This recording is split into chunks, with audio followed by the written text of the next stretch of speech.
Thank you very much. Thank you very much. And I'm delighted to be here at the Faith and Freedom Coalition's Road to Majority. What a big deal that is. Road to the Majority Conference. It's a big event, and there's a lot of people outside wanting to get in. If anyone would like to give up their location, please raise your hand immediately. This is my 9th time speaking at this event, and I would not miss it for anything. You know, we have a big rally tonight in Philadelphia, and so somebody said they got a little bit confused, and they had me speaking here and there.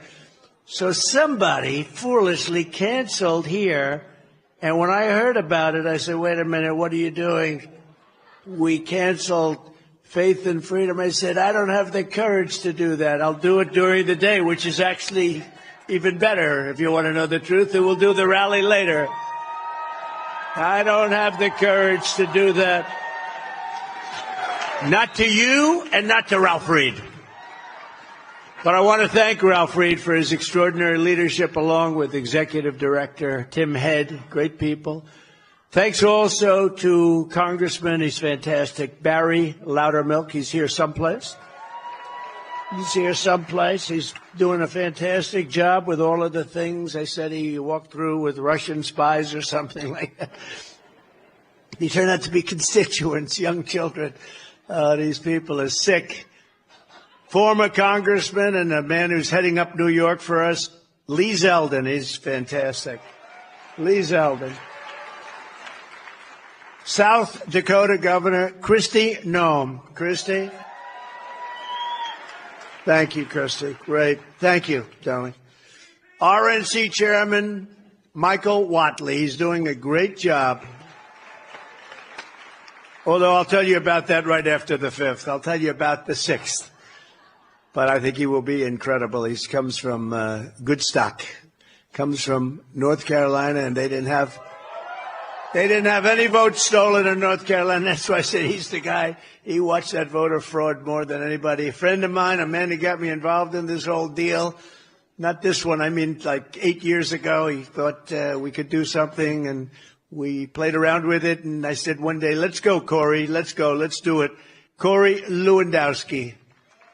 Thank you, Corey. Thank you. He's a good man. Dr. Alveda King, who's a friend of mine for a long time. I can't see with these lights. These lights are blinding. I can't see anybody. I just know there are a lot of people in this room.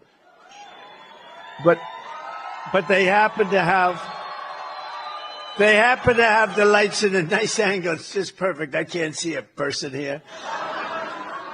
Nobody's going to be watching the debate on Thursday night, right? Nobody? Will anybody be watching?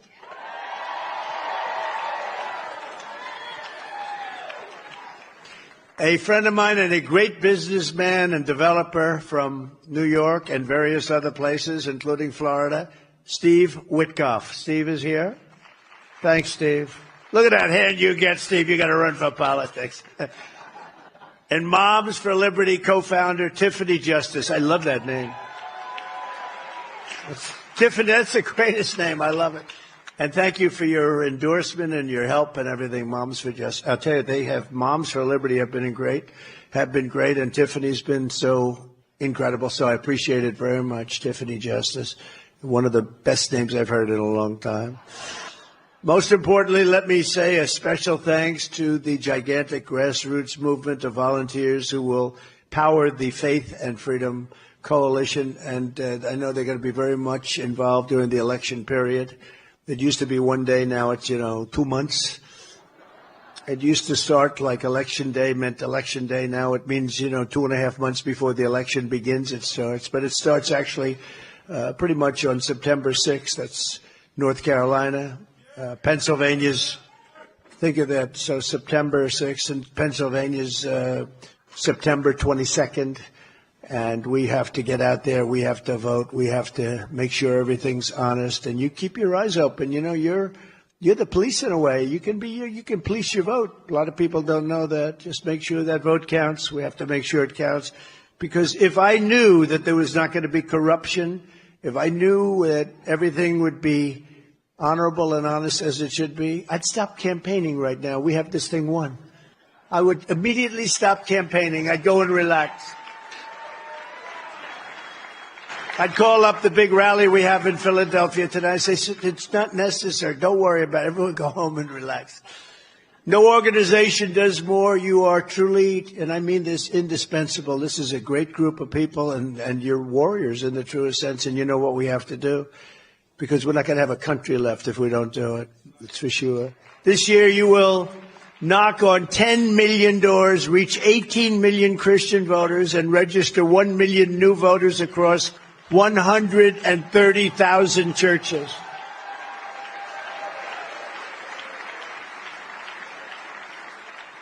And I hope you can put the lock boxes in the churches, because that's what you should be doing. You should have lock boxes. You know, these boxes that they cheat with so badly. You should put them in your churches, because, you know, the evangelicals and the Christians, they don't vote as much as they should. I don't know if you know that, you know. They go to church every Sunday, but they don't vote. And we have to make sure they vote just this time, because all you have to do is this time. You don't have to worry about it, because we're going to straighten it out very fast. Just this time. Go vote. But, you know, they have it's very interesting. The NRA gave me a very big endorsement, and we were talking about it.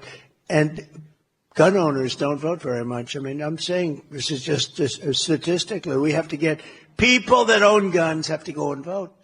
You own a rifle, you want to keep your rifle, you better go vote, because the Second Amendment is under siege, and you have to vote. And who would have known that? I think it's sort of a protest. You're so angry about what's happening. But this is over years. Gun owners don't vote much, meaning, you know, some vote, but not, relatively speaking, not that much. And Christians go to church, but they don't vote that much. Do you know the power you have if you would vote? It wouldn't even be. So you got to get out and vote just this time. I don't care. In 4 years, you don't have to vote, okay? In 4 years, don't vote. I don't care. But we'll have it all straightened out, so it'll be much different. Of course, then they'll come in again, and they'll ruin it. We'll have to do this all over again. Then we'll come back and say, you have to go vote. Working side by side, we're going to defeat crooked Joe Biden. We're going to defend our values, and we're going to make America great again. And this will be the most important election in the history of our country. I believe that. I used to say it, 2016, we had a border that was bad, but the border was bad, but it was like, I call it peanuts compared to what we have now. That was like a great border. If we had that border now, it would be like great. It was really bad, but it was just a tiny fraction of what it is now. Now it's the worst it's ever been. I would say it's the worst border anywhere of any country, anywhere in the world at any time. In less than 4 years, Joe Biden has obliterated the borders of the United States. We don't have borders. We don't have borders. We don't have elections that are proper.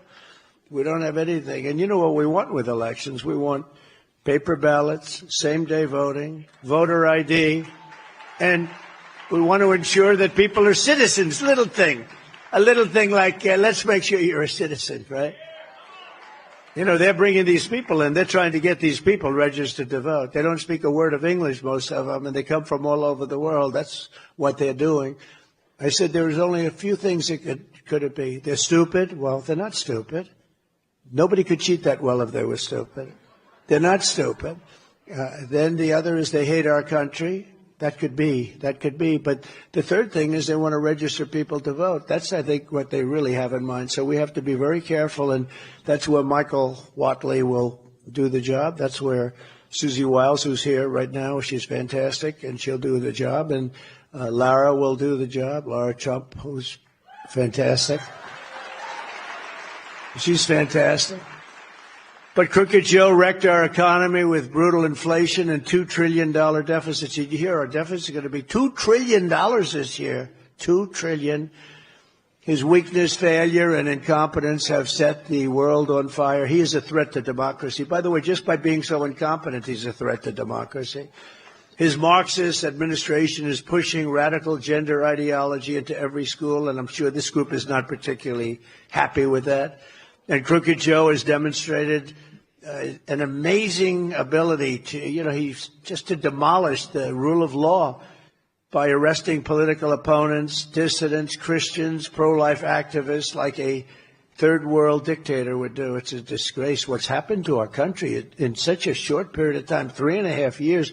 What's happened to our country, it's not even believable. Our one chance to save America from these left-wing fascists is less than, it's now 4 months. Can you believe it? I've been saying 7, 6, 5. It's now we're in between 4 and 5 months from now. November 5th, going to go down as the most important day in the history of our country. I'm telling you, because we're not going to have, I hope we can get there without ending in a world war. You know, Russia's got submarines now very nicely in Cuba. You know where Cuba is? It's about 2 feet away from Florida. No, they've got ships there.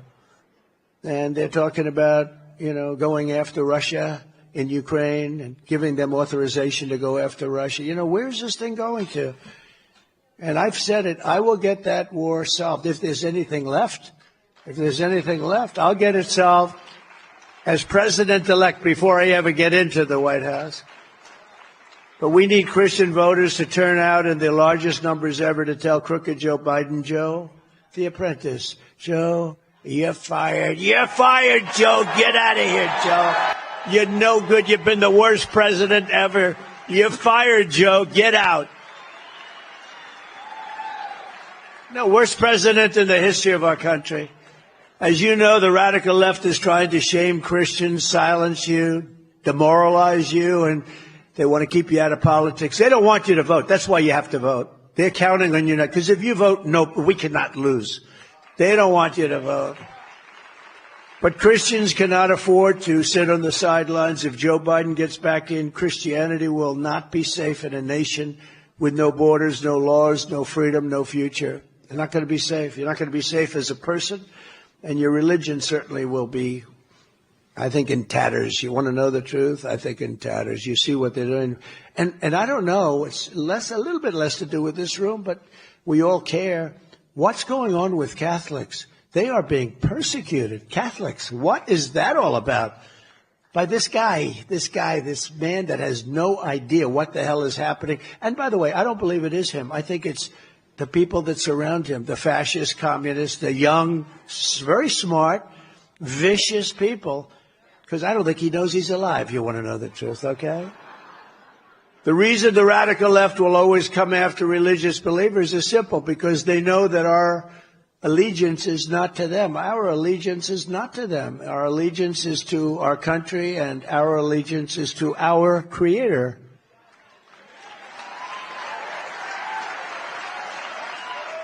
And we do not answer to the bureaucrats in Washington. We answer to God in heaven. You're not even allowed to say that anymore. Today, if you say that, they want to arrest you.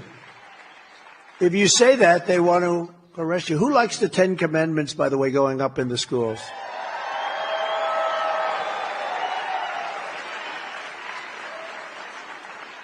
They think it's such a bad thing. I said, has anyone read the thou shalt not steal, has anybody read this incredible stuff? It's just incredible. They don't want it to go up.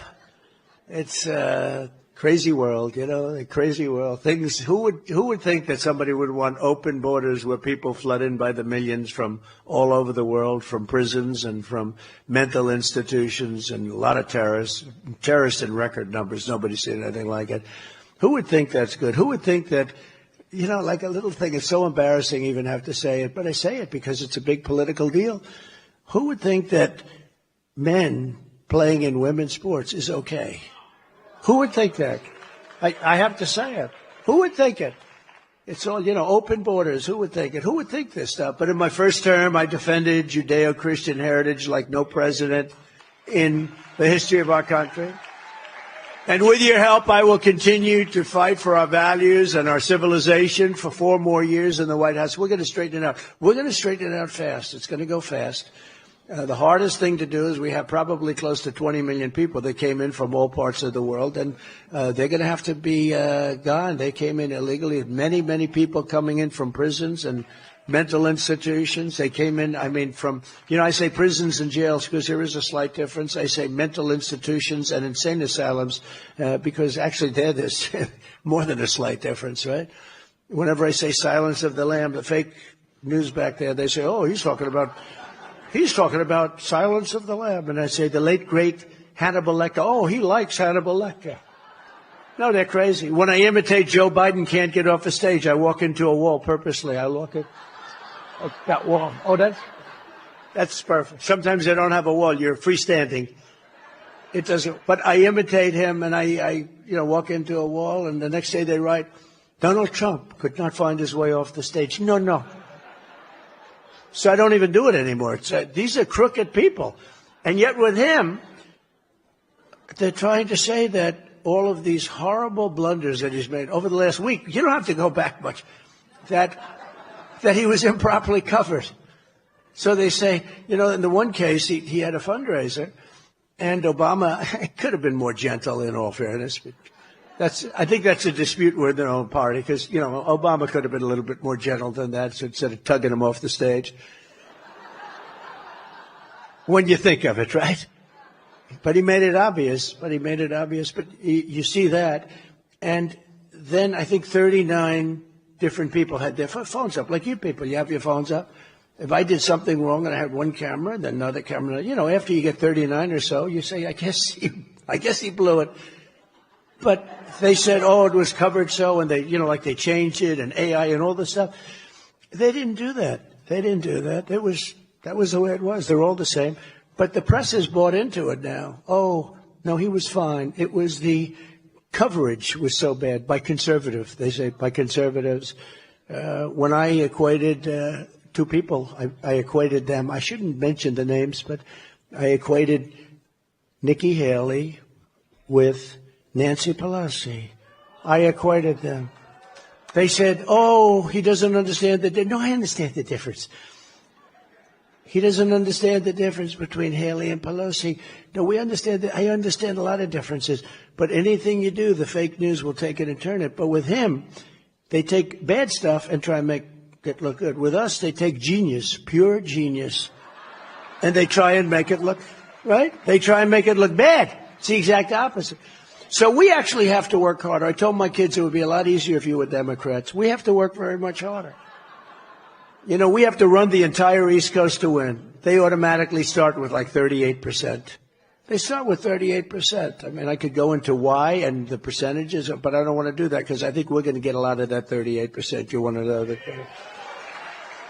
Like people in unions, not to mention it, like people in unions, because we have tremendous support from the auto workers, tremendous support from the Teamsters, and tremendous. I've hired so many Teamsters.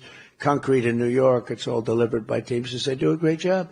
But we're going to have a lot of union support. So I'm not going to say anything. Just think of what we've already achieved, and we've done things that nobody thought possible. Together, we stood up to the communists, Marxists, and fascists to defend religious liberty like no other president has ever done. And I have the wounds all over my body. If I took this shirt off, you'd see a beautiful, beautiful person. But you'd see wounds all over me. I've taken a lot of wounds, I can tell you. More than I suspect any president ever.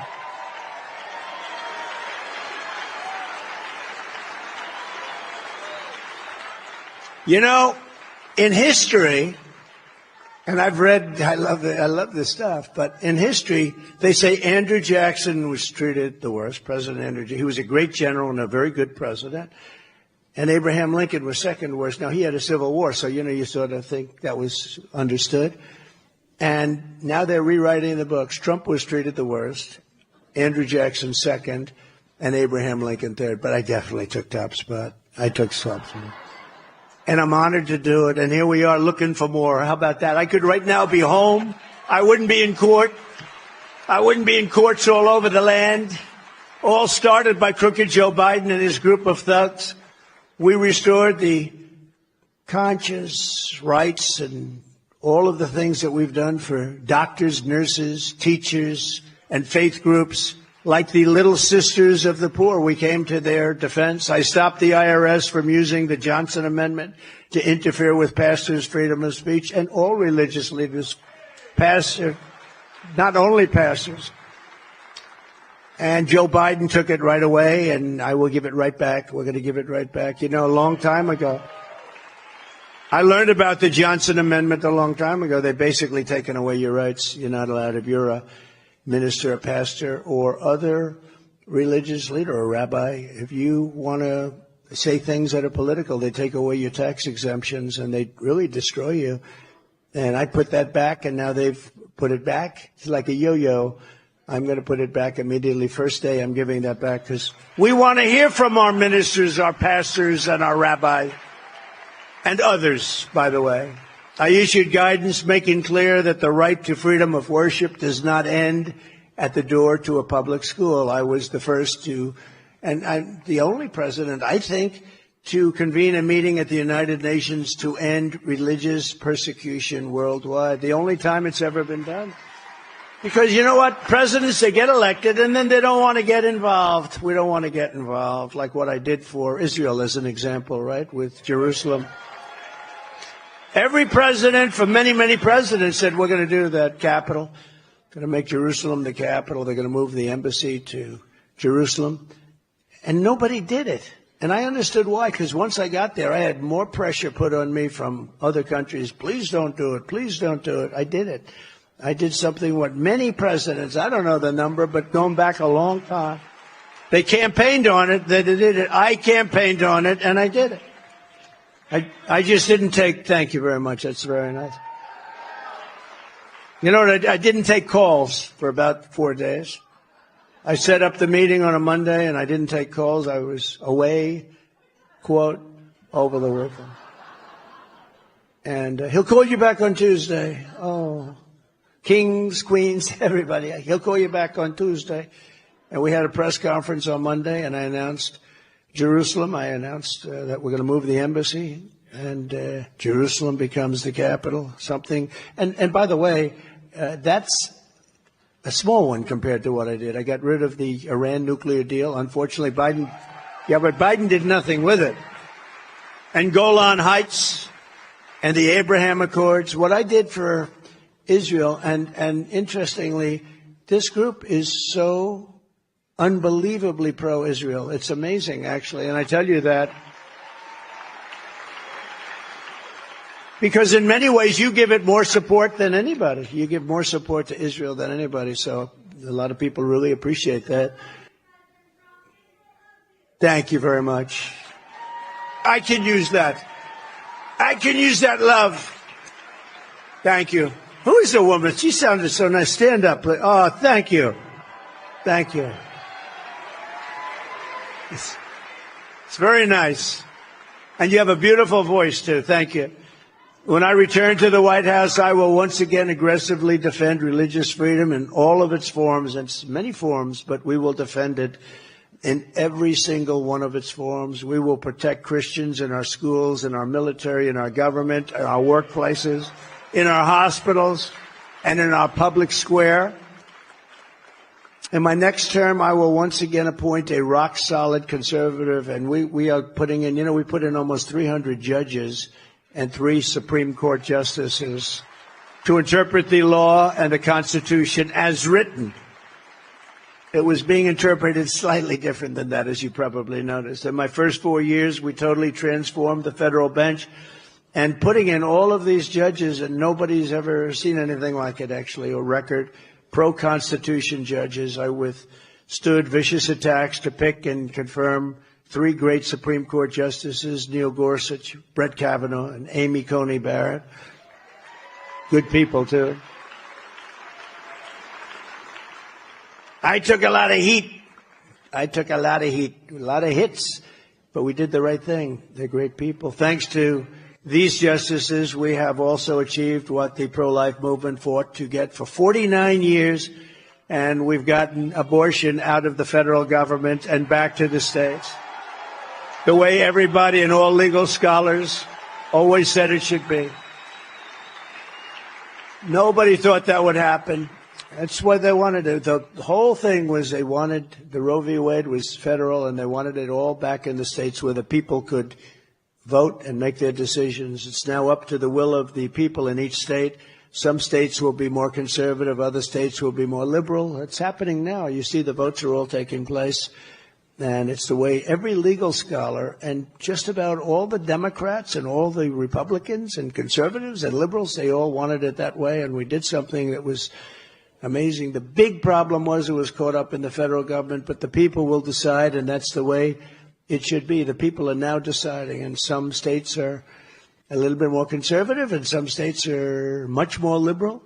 If the radical Democrat extremes get their way, they will have a federal law for abortion, to rip the baby out of the womb in the 7th, 8th, and 9th month, and even execute the baby after birth. They have that. You know that. The governor, think of it, the governor of Virginia, previous governor, we have a great governor of Virginia right now, but Glenn Youngkin is doing a great job. But the previous governor of Virginia, you want to make that very clear because he's doing great. The previous was not so good. But he actually made that statement, we'll put the baby down after the babies, we'll put that, and you'll decide what to do. And there are states that allow that. They're the radical ones on this issue, far and away the radical ones, not us. Every voter has to go with your heart and do what's right, but we also have to get elected because we have a lot of other things. We have to get elected. You have to be able to win. Like Ronald Reagan, I believe in exceptions for the life of the mother, rape, and incest. Some people do. I think most people do, actually, but some people don't. You have to go with your heart. But you have to also remember, you have to get elected. I want to thank the 6 Supreme Court justices, Clarence Thomas, Samuel Alito, John Roberts, Brett Kavanaugh, Neil Gorsuch, and Amy Coney Barrett for the wisdom and the courage they showed on this long-term, very contentious issue. This has been a long time it's been fought. Getting it back to the states puts the question where it belongs with the vote of the people, and over time, it will all work out. It's working out right now, but it's all going to work out, and it's where everybody wanted it, including the legal scholars, but it's where everybody wanted it to be. And it's taken, actually, they say 49, but it's probably 51 years it's taken to get this done. Above all, in the Republican Party, we will always support families, babies, life, and very, very important to the Republican Party.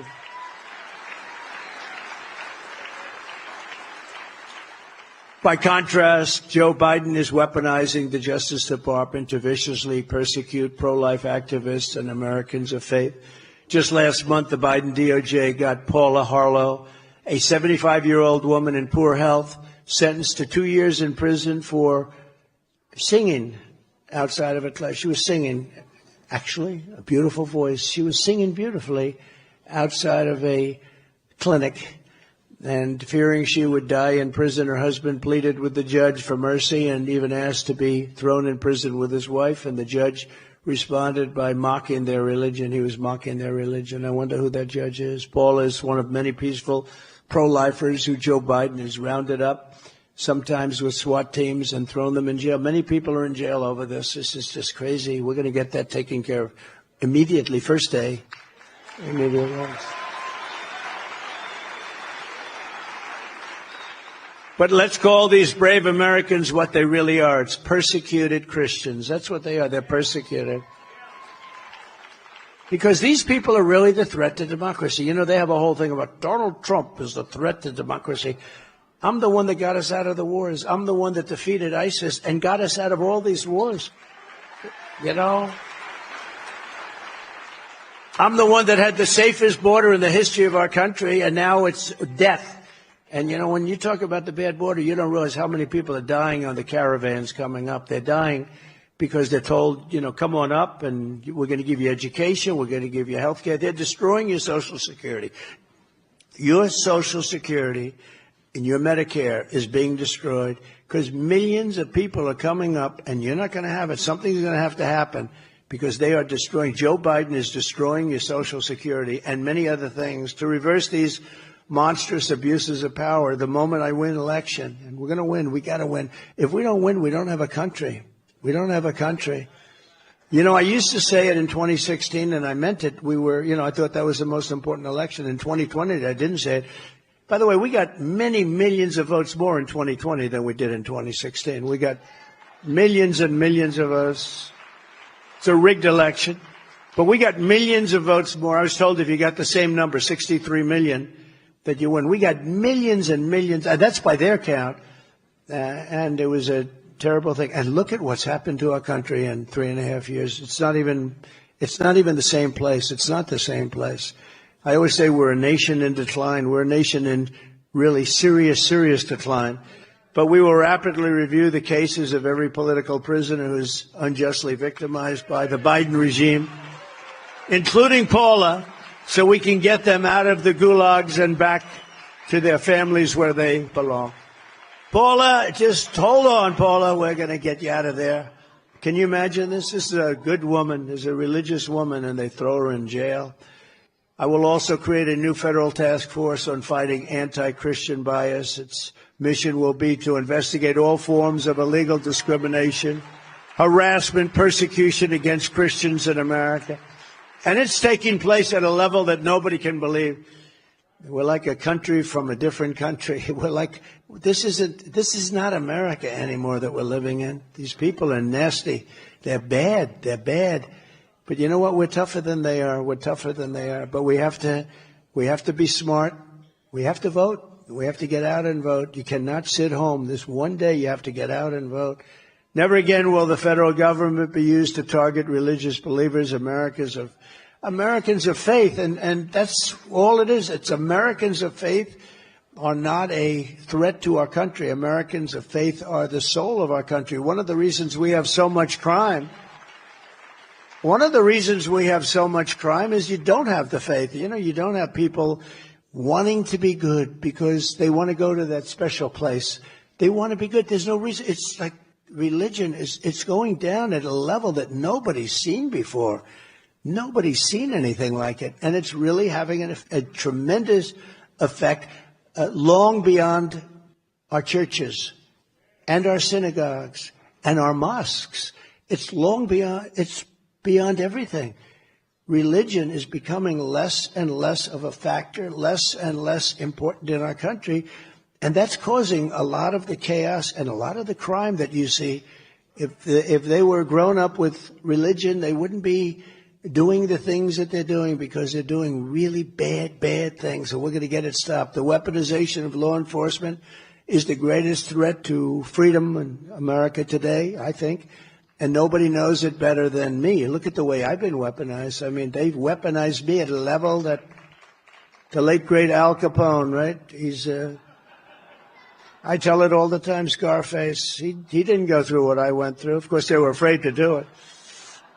They said, well, let's leave him alone. He would take that gentleman, that handsome gentleman right there. He'd have dinner. If Alphonse Capone didn't like him, your family would never see you again, sir. They'd say, what happened to him? He's a part of a foundation under a nice high-rise that's going up someplace. I got indicted more than him, sir. For nothing. For no crimes. Even the scholars, all of the scholars, they said, well, there is no crime here. There's no crime. It's a terrible thing. These are sick people. These are horrible people. Remember this, the reason Joe Biden and his thugs are so desperate to stop us is that they know we are the only ones who can stop them. That's true. All of their persecution is only happening because I am running for president and leading very big in the polls. But since the show trial in New York, that horrible trial, so many corrupt things happened in that trial. And I think they're seeing it. The people are seeing it because we have the strongest poll numbers we've ever had. And I mean, that goes back a long time now. And the fundraising is at levels that I don't think anybody has ever seen before. So there's a lot of great things. And I don't know if you saw last night in the new Rasmussen poll, we're leading Biden by numbers that people haven't led by before. Biden is 10 points down nationally. That's nationally. And we're doing even better in the swing states. The radical left Democrats rigged the presidential election in 2020, and we're not going to allow them to rig the presidential election in 2024. We're not going to allow it.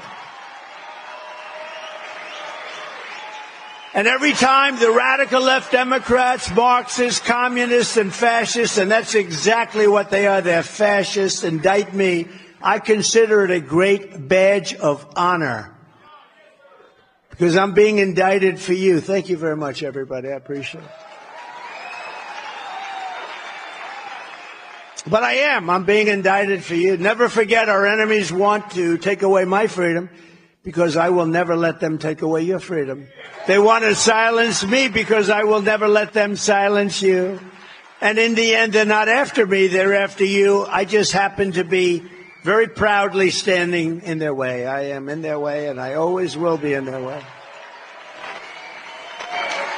From the very first day that we take back the White House from crooked Joe Biden and his thugs, I believe we're going to have 4 of the greatest years in the history of our country. It's going to happen fast. Within moments of taking the oath of office, I will seal the border, stop the invasion, and send Joe Biden's illegal aliens back home where they belong. They belong back home.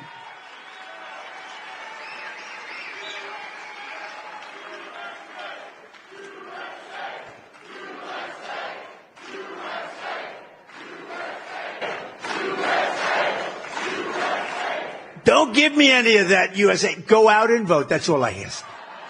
Don't say, USA, USA, we love Trump, USA, and then November 5th comes along, or any of the previous days, you know, the early voting. And then you say, darling, I'm just a little tired. I think I'll skip the vote. You can't do that. You got to vote. No USA right now. You just go out and vote. Then we'll go USA. Because then we're going to make our country great again. Biden is releasing criminals to prey on our people. That's what's happening. Thank you. Got to get out and vote, right? See this beautiful group of people.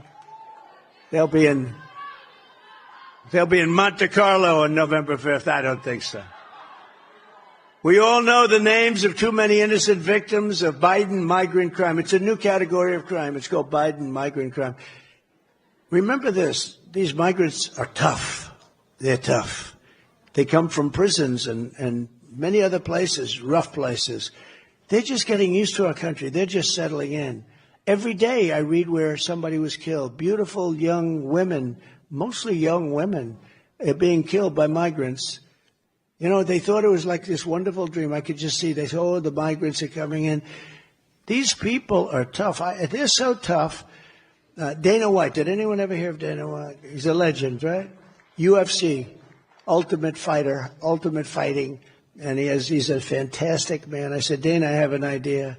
Why don't you set up a migrant league of fighters and have your regular league of fighters?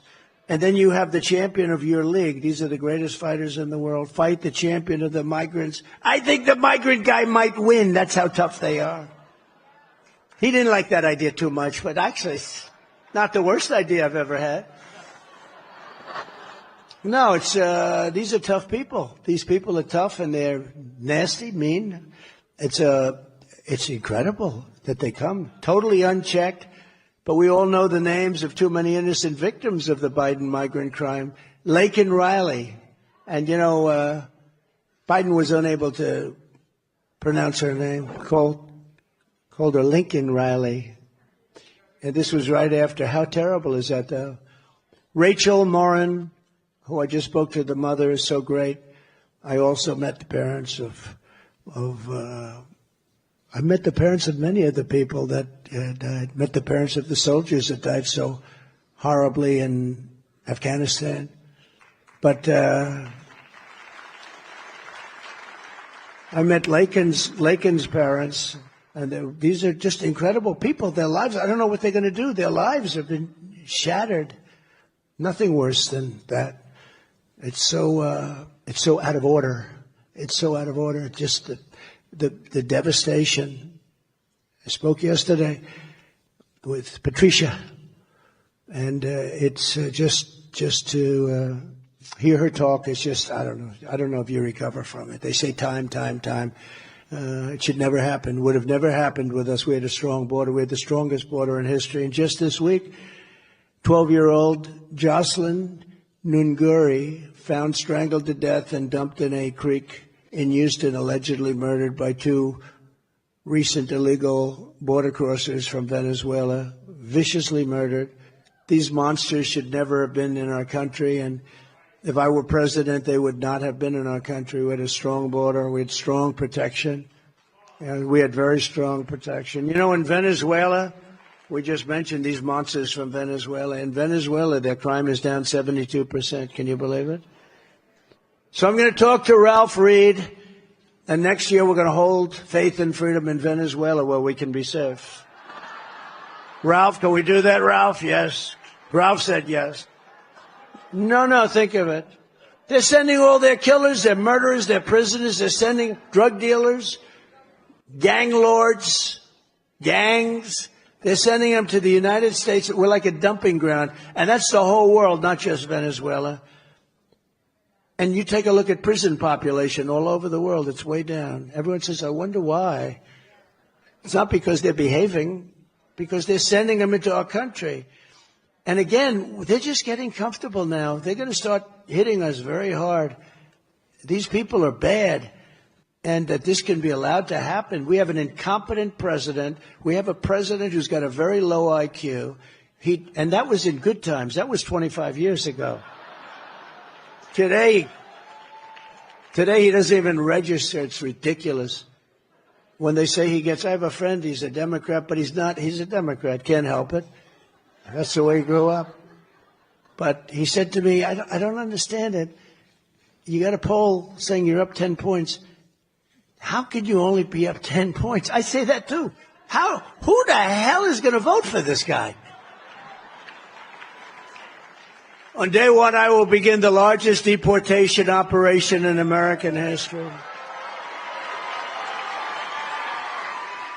Biden's border invasion is also a grave threat to, and as I said, Medicare and Social Security it's under watch.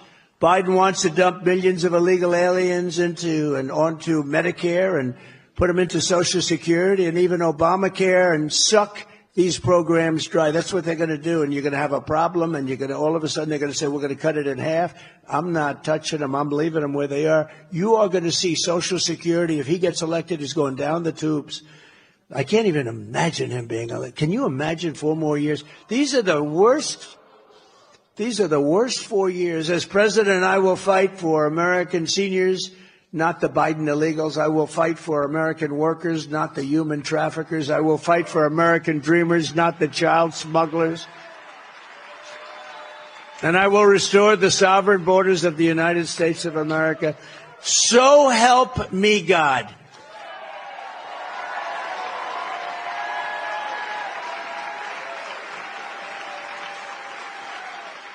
You know, they don't want you to say, so help me God. You know that. It's under siege, right? So help me God. If you say, so help me, we don't want you to say that. How about, in God we trust? They want it taken down. How about George Washington High School? We want the name removed from that high school. They don't know why. They thought he had slaves. Actually, I think he probably didn't, but anybody that was, it's just like incredible. Changing the name of we won world wars from those forts. Fort Bragg. So many of the forts, we won world wars. We dominated. We saved the world from those forts. And now they decide to take the names off. And wait till you see ultimately what happens with those names. I call it a transition, like transitioning. They have a transition name before they name it. The Reverend Al Sharpton Fort Al Sharpton. Now you can just imagine. But this is a transition. They've done a couple of transitions. These people they're sick. They're sick. As president, I will not cut 1 penny from Social Security or Medicare. I kept that promise for 4 straight years, and I will keep it again. By contrast, Joe Biden has cut Medicare Advantage payments. You don't even know this. For 2 straight years, a total betrayal of seniors. Senior citizens, he's cut your Advantage payments for 2 years, and nobody knows it. And the seniors have to get on board because I'll tell you what, they're being treated badly. The military is being treated badly. Our vets are being treated the worst of all. How about our vets? They're laying in streets. You know, I had the highest approval rating for a president ever with the Veterans Administration. Now it's one of the lowest. What I did was incredible. Like no long waits. If you have to wait a long time, you go get a private doctor. We pay for it. People were waiting 3-4 months to get. People were becoming terminally ill waiting. Also firing civil service and other workers that were sadists and crooks, but they were sadists. They were beating up our soldiers in their not prime time. In prime time, they wouldn't be able to do it. They get their ass handed to them, right? But they were not doing it in, think of it, they were not treating our soldiers right. And I got it. And you couldn't fire them because under civil service rules, you cannot fire anybody. They had one in Arizona. They caught him stealing $400,000. They caught him cold. He admitted everything. They couldn't fire him. They could do everything, but they couldn't fire him. Stole $400,000. But they were beating up us. So they were sadists. And I got the right to fire them through Congress. It had to go through Congress. Both of them had to go through Congress. Choice had to go through Congress. So we got them choice all right. And I'll tell you, the number of people that were saved, I got the highest rating ever. 92%. Think of this. So now it's down to 40%. They ended all of this stuff. Why would they end it? They hate our country, and they hate our military. They hate our veterans. They hate our soldiers. Biden, and they made up a story about me with suckers and losers. They made up this story about me looking down at graves saying, sucker. They make it up. Suckers and losers. Who were surrounded by military people? There's nobody that's stupid enough to make that statement. Think of it. And I was president. I would have said that would have been justified for somebody to start taking swings at me as president. But they made it up. It's a phrase that was totally made up by a third-rate magazine that's going out of business, losing a fortune. I think it was The Atlantic, a magazine that nobody reads. They got lucky. They got some sucker to fund it for a little while. Some stupid sucker. Her husband's looking down. Her former husband is looking down. He's saying, you dumb, I should have never. She took his money and she said, Atlantic magazine, let's waste millions of dollars. But no, they made it up. And, you know, you say it's not true, but does 10%, 5% of military people believe it? This is what we have to live with. It's horrible. Who would say it? Just think of it. Who would say that about, even if you hated the military, you wouldn't say it. And you wouldn't certainly say it to military people. So just from a common standpoint. But that thing's haunted me for 3 years. For 3 years. I'll never forget. I walk out of a big rally. Everything was great. It was an unbelievable. And some of the fake news over there, one of them, said, sir, did you call the dead military, suckers and losers? Before I even responded, I said, here we go. Because who would do such a thing? And I rebuilt our military. I was better than any president ever to our military. They'll say anything. Just like they try and now say with Biden, with cheap fakes or whatever they call it. Just what they made up a name. They're saying he was perfect. All these things when he sat down because he had obviously a problem in Normandy. Do you think that Macron was impressed? Macron's an elegant guy, smart. He's at the top of his game. I don't think he was too impressed. But just like the other day, as I said with Obama, or any one of the other times, it was fake reporting by the conservative media. It wasn't fake reporting. It was just there. It was just there. But they made up a suckers and losers statement so terrible. And my stupid people, when I wanted to refute it, they said, sir, don't dignify it with a rebuttal. Refutal or a rebuttal? What the hell word would that be? Refutal? What they'll say, he didn't know, rebuttal or refutal, but they don't know either. Sir, it should not be dignified, sir. And I said, well, I got to fight that. That's the worst thing you could probably say to me would be that. He said, sir, it's going nowhere. 3 years later, it still simmers. And you know what? Anybody in the military, oh, now I talk about it all the time because it doesn't make sense. Nobody could say a thing like, you can't. Even if you hated the military, you couldn't say that because it would actually be dangerous. It would be so bad. Nobody would say that. So now I speak about it all the time because these people are liars. They make it up. It's now on top of that, you have AI. On top of that, you now have AI to go along with that. So it's sort of a dangerous world out there. On day one, we will throw out Bidenomics and replace it with MAGAnomics quickly. Under Biden, the economy is in ruins. Inflation has cost the typical family $28,000. Think of that. The inflation is killing people. They make the same amount of money, or even if they made more, it doesn't matter. Inflation is destroying them. They can't buy anything anymore.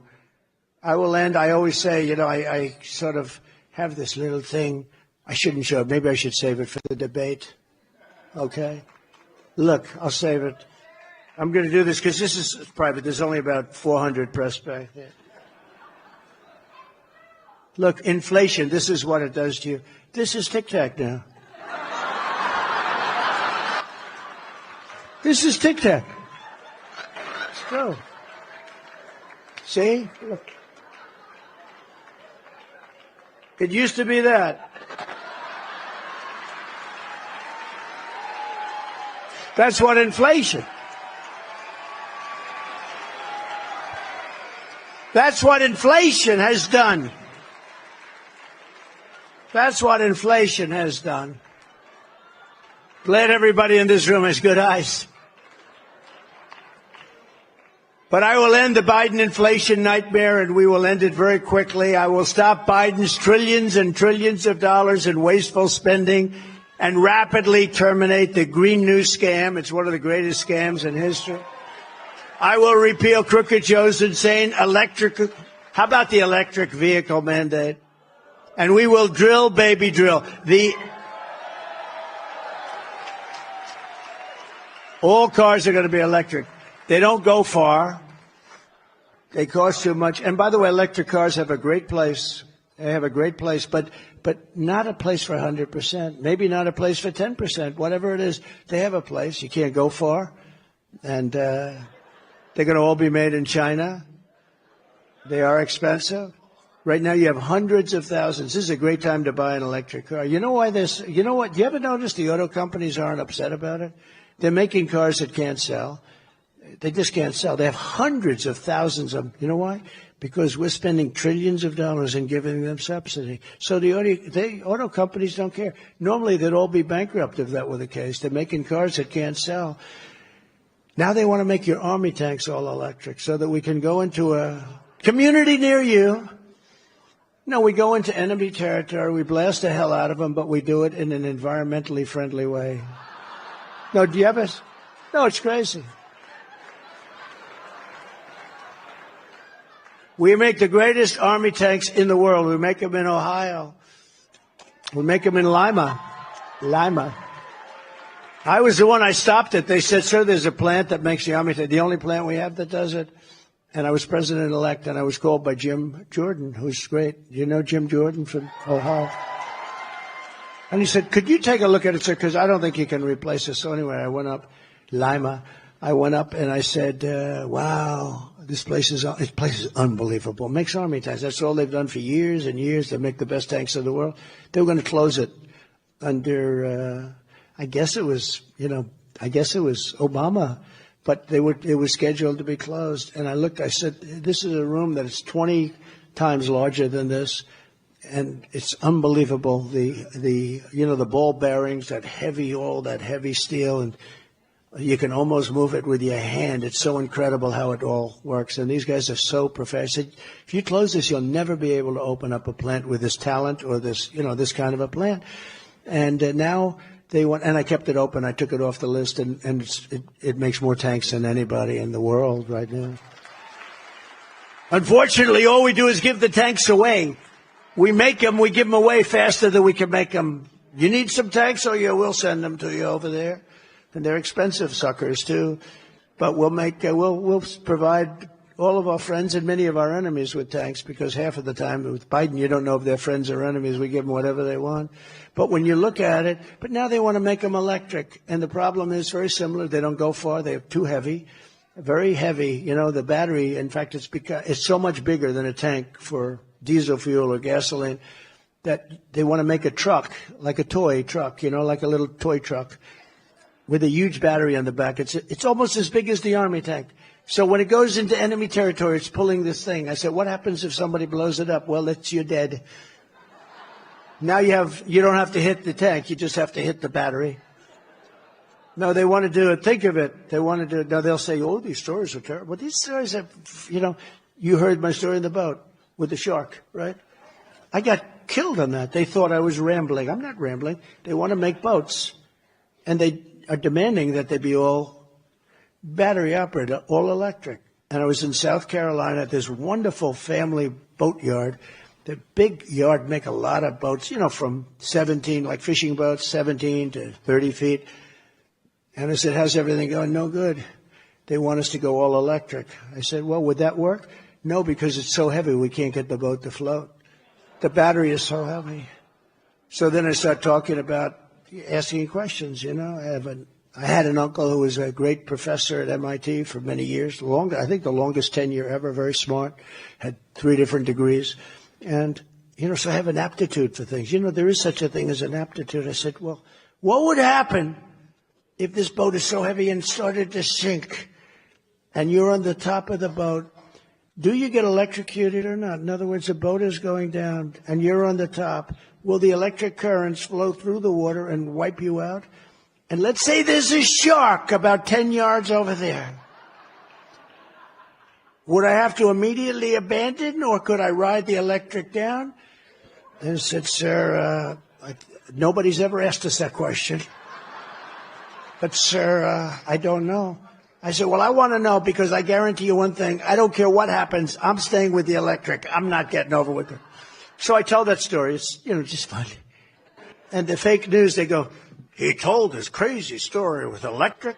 It's actually not crazy. It's sort of a smart story, right? Sort of like, you know, it's like the snake. It's the smart. When you figure what you're leaving in, right? You're bringing it in. You know the snake, right? The snake.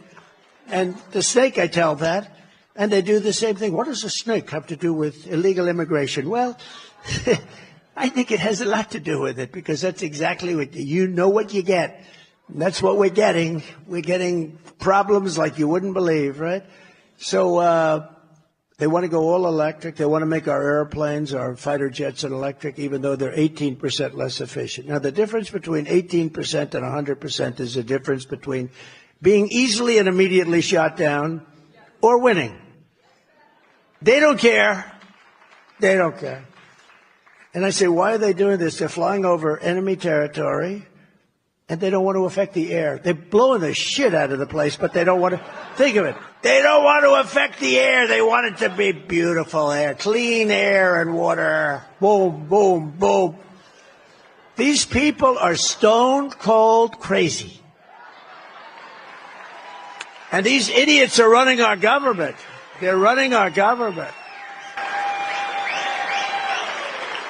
You know, I met with the truckers the other day.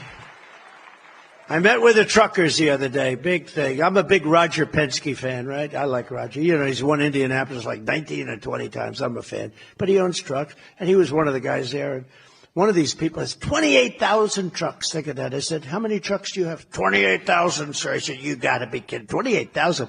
And they're big ones, the 18-wheelers. They're big, big trucks. And they're really bothered. Oh, I'm solving their problem probably by doing this, because by everything I do, you know, when I go out and favor something like no tax on tips.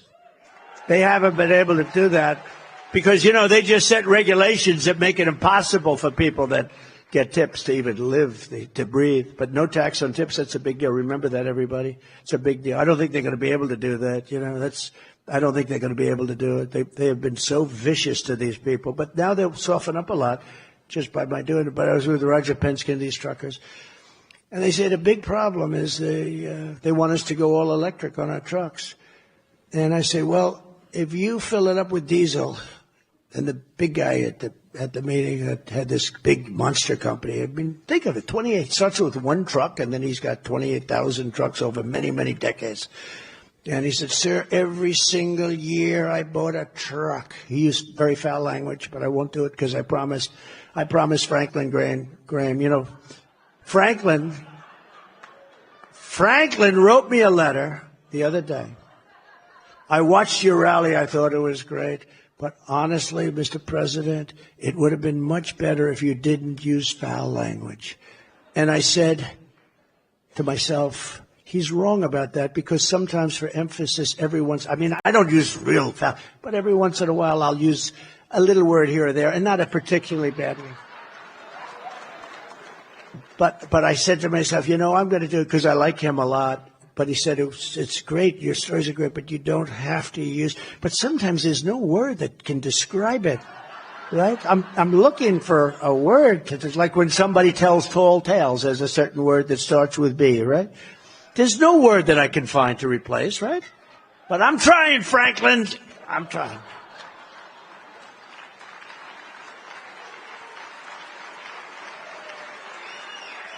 And when people... Now, we have these big rallies. You know, in New Jersey, we just had a rally, 107,000 people. Can you believe it? 25,000 people in the South Bronx. So we had 88,000 people in South Carolina, 68,000 in Alabama. And I said, you know, when people start leaving early, I'm going to have to go back to the foul language, I think. But so we have this meeting, and he said, I started off 50 years ago. And every single year that I bought a truck, it was better than the first year, better than the previous year. The truck got better, got stronger, faster, bigger, more fuel efficient. Every year for 50 years, those trucks get bigger. He said, sir, I build apartments. We call them apartments, or those trucks. You would be proud to live in one of those. I said, I don't know about that.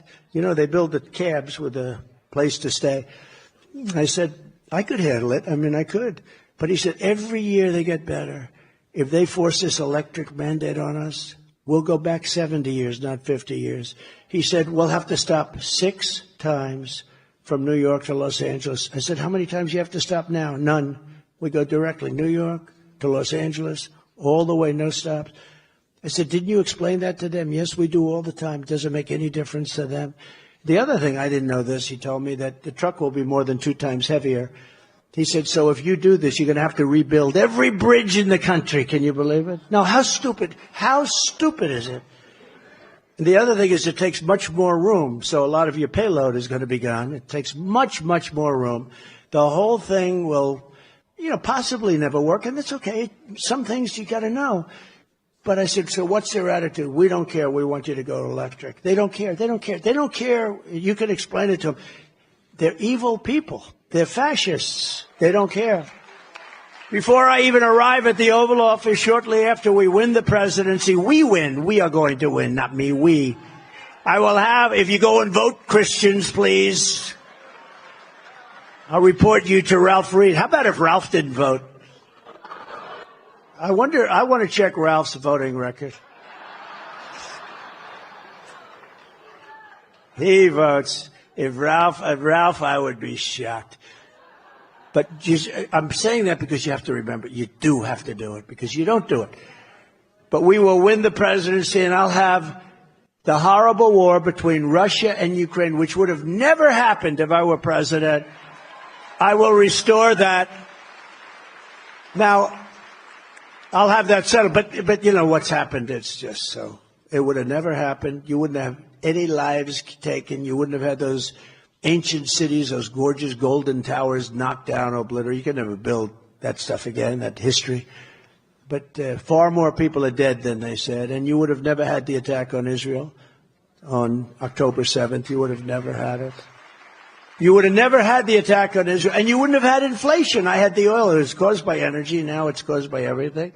The energy started it, and started it with a level of nobody's ever seen anything like it. The inflation, I believe it's the worst inflation this country's ever had. And inflation is known as a country buster.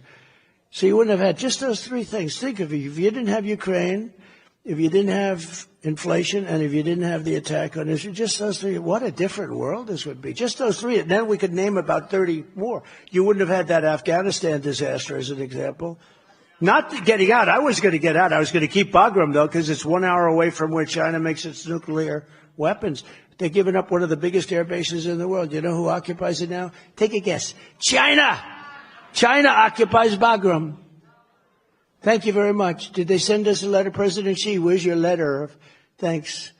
It's unbelievable. I would have kept it not for Afghanistan, but it's 1 hour away from where they make their nuclear weapons. In my next term, we will build a great iron dome over our country, a dome like has never been seen before, a state-of-the-art missile defense shield that will be entirely built in America and create jobs. We're going to build it in America. Israel has it.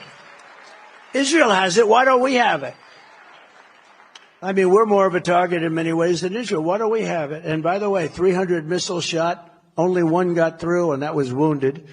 It didn't hit its target. But so 300 missiles shot, and essentially none got through. It was. Why don't we have it?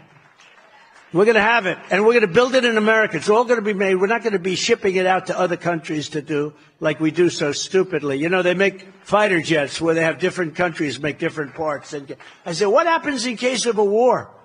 You're going to be sending parts all over the place. You got to make the jet in one location. These people are crazy. You know, they do it. They concede it to all these countries. Well, we want to make the engine. We want to make the wing. So you got wings being said. We want to make the tail. You got these parts that they put it together. You got to make your planes. This is military stuff. You got to make your planes. Common sense. We are the party of common sense. That's what we are. We're going to rebuild our cities into beacons of hope, safety, and beauty better than they have ever been before. Right now, they're killing fields, our cities. We're going to give back our law enforcement. We're going to give them back the respect that they deserve. They are being treated so badly.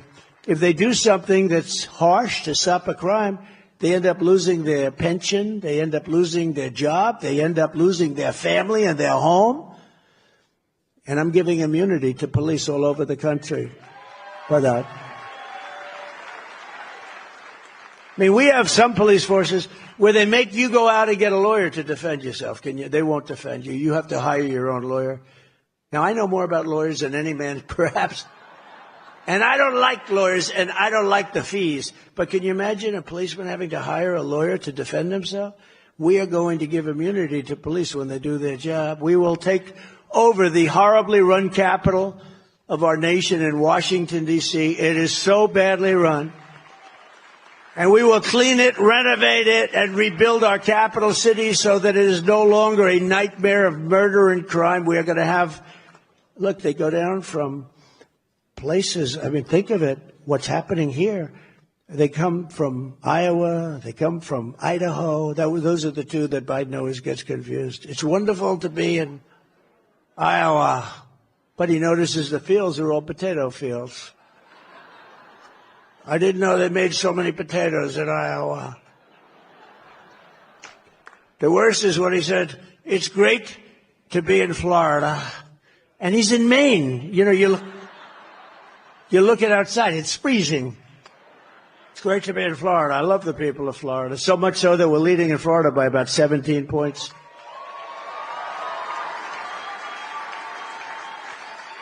But we're not going to have this capital of ours that we love and cherish be a victim in itself of all of the murder and crime that's taking place. I lost a man who was a great person. Everyone loved him. It was a carjacking. He was waiting for his wife, and somebody came out. Didn't even give him a warning, just said, just took a gun, shot him through the head 5 months ago. Shot him through the head. The wife is walking out. He was picking up the wife from work. Shot him through the head, dumped him into the street, took the car. They caught him. And, you know, he'll be protected by all sorts of things. Those people get protected. We don't get protected, but they get protected. On day one, I will sign a new executive order to cut federal funding for any school pushing critical race theory, transgender insanity. and other inappropriate racial, sexual, or political content onto the lives of our children. And I will not give one penny to any school that has a vaccine mandate or a mask mandate. I will support a strong policy, which I have, of universal school choice, allowing parents to choose the public, private, charter, or religious school that best suits their children. I will support America's homeschool families, including allowing 529 education savings accounts to be used for homeschooling expenses, up to $10,000 a year per child, completely tax-free. This room likes that more than some rooms. Some rooms don't, and that's okay, but this room does. That's good. Glad I said it, actually. And I will shut down the Federal Department of Education, and we will move everything back to the states where it belongs and where they can individualize education and do it with the love for their children.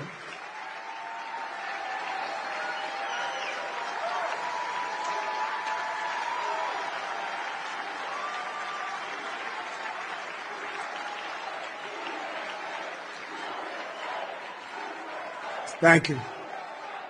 Think of it. We spend more money per pupil than any country in the world. Vote. Oh, vote? Go ahead. Vote. Vote. Vote.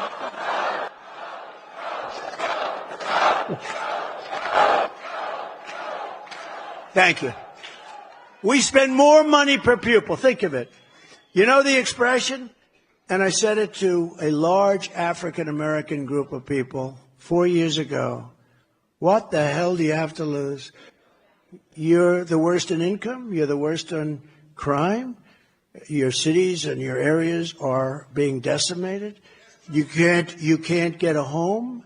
You can't get mortgage. You can't get, they're last on. I said, and the Democrats have for 100 years run these cities, 100 years. I said to them, what the hell do you have to lose? And you know what? They agreed with me, and I did very well. And now we're at the highest level that any Republican has been with African Americans and with Hispanic Americans.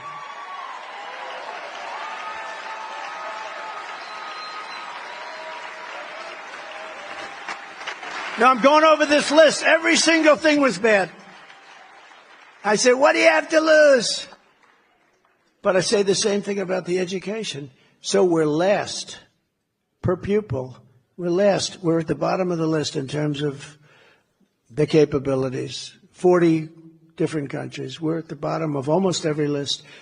But we're the top of the list in cost spent per pupil. We spend more money per pupil than any other country in the world, by far. And yet, we're last on the list in terms of, so what the hell do we have to lose? But I also know, like places like, go back to two I just mentioned, but look at Iowa, look at Idaho, look at you'll have some of the best school systems in the world. And you know what we'll do? We'll give them about half the money that we send them now. And for half the money, they'll have a lot of money left over. We'll cut our budget in half. And not everybody's going to be great. I mean, Gavin Newsom will not do a good job with education. So I don't expect that out of him. But I don't expect it out of certain other people. I don't want to mention too many people, but he'll do a horrible job, it won't be any worse than it is now. It can't get any worse. But many of the states, I would say I went over them, 40 of the 50 states will do much better. And I'll bet you 30 of the states will be phenomenal. It'll be like beautiful. It'll be like Norway. You know, Norway has a great education system. In New York, they said, yes, we're studying the Norwegian plan. Oh, really? You're studying the Norwegian plan? Well, you better bring a lot of cops along because you have a lot of problems, right? We're studying the plan of Norway and Denmark. And actually, China is very high on the list. I mean, China's number 3 or 4 on the list. Think of it. Can you imagine that China is number 3 or 4 on the list? No, we're going to give it back to the states, and most of those states are going to do a phenomenal job, and we'll spend less than half the money on education. We'll have about 2 people in Washington. The 2 people will make sure that we have to guarantee that they're teaching a little English, right? That English is out there. But basically, there won't be a lot of coordination because other than, again, common sense, we're going to save a fortune, and many of our states will produce unbelievable students that will be able to rival Norway and Denmark and all of these places that are. Some won't, and that's okay. It's a lot better than it will be now. I will also take historic action to defeat the poison of left-wing gender ideology and restore the timeless truth that God created two genders, male and female.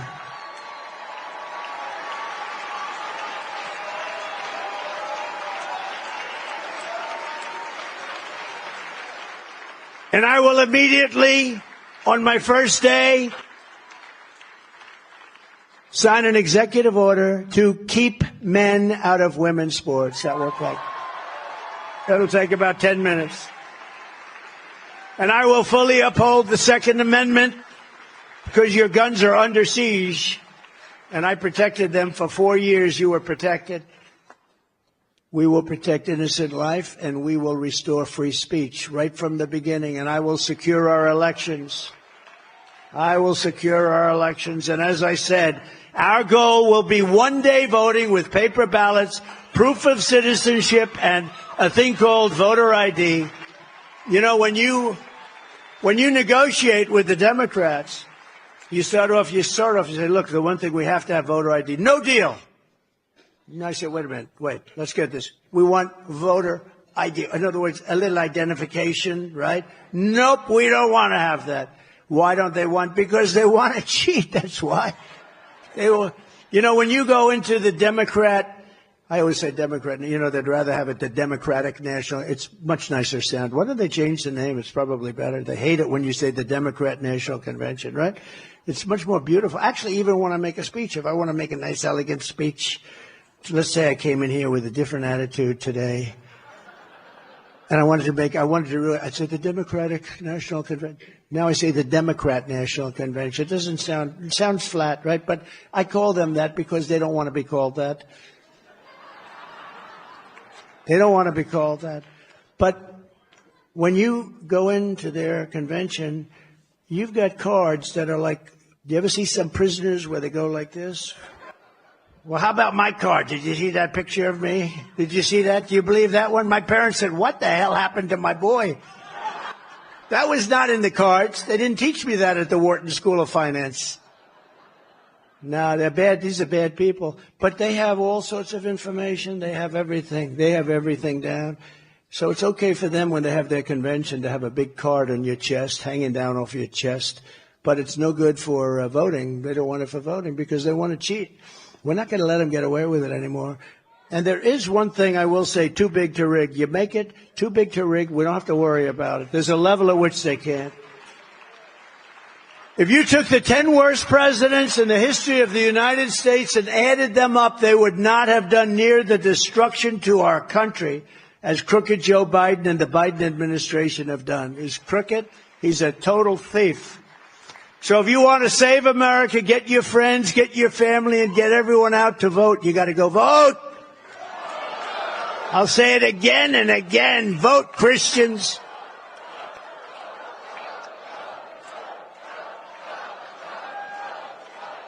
You got to vote. And do it early if you want. You know, do it early, just do it. You got to vote. And watch your vote, guard your vote, and follow your vote. Follow your vote. Michael Watley's doing a great job. He's here. Michael, thank you very much, Michael. Thank you. And if you want to volunteer to help us defend election integrity, sign up at protectthevote.com. I tell my people, I don't need any votes. We got all the votes we need. I don't need votes. All I want to do is make sure that we guard our vote. It's guard. We stop the steal, okay? You know, there's a lot of expressions. I want the vote guarded. I want the steal stopped. Because we don't need the votes. We have the votes. We have more votes than we need. What we need, I tell these guys, I tell even RNC, I tell Michael, I tell Laura, I don't care. We have all the votes. What I don't want is those votes to disappear. They disappear. And new votes appear, brilliantly appear. That's what we have to do. If we do that, we have it made. If we don't do that, we're fools. Okay, we're fools. In conclusion, America has always been a nation won, built, and sustained by Americans of faith. So true. It was faith that led the Pilgrims to cross an ocean and settle this majestic continent. It was belief in our Creator that led the Patriots to defend their liberties in the war for independence. It was belief in America's God-given destiny that pushed the pioneers to journey west. It was trust in God that led the generations of American believers to end slavery, defeat fascism and communism, and expand civil rights and make this into the greatest and most exceptional nation in the history of the world. But now we are a nation in serious decline. We are a failing nation. We are a nation that has lost its confidence, willpower, and strength. We are a nation that has lost, quite simply, its way. But we are not going to allow this horror to continue. Less than 4 years ago, we were a great nation, and we will soon be a great nation again.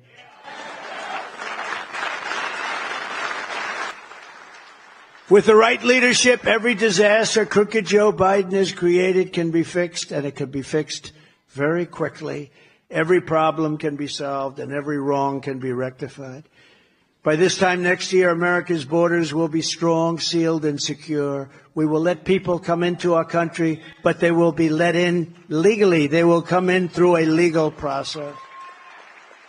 Inflation will be in full retreat. Our economy will be roaring back. Optimism will be surging. The American dream will be thriving again for citizens of every race, religion, color, and creed. Law and justice will reign all throughout our land. Freedom will be restored. The flame of liberty will be burning bright again. Joe Biden, the worst president in the history of our country, will be a fading memory of the past. And our great silent majority, including the once forgotten men and women of our country, will be the ones shaping America's magnificent future when I am the 47th President of the United States.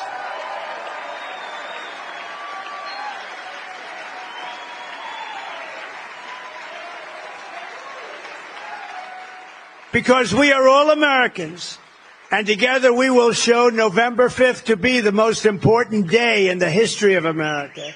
We are one movement, one people, one family, and one glorious nation under God.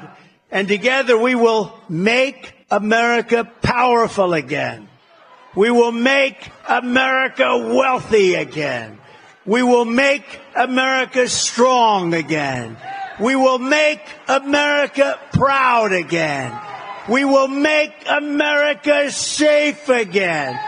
We will make America free again. And we will make America great again. Thank you. Thank you very much. Faith and freedom. Ralph, thank you. God bless you all. God bless you.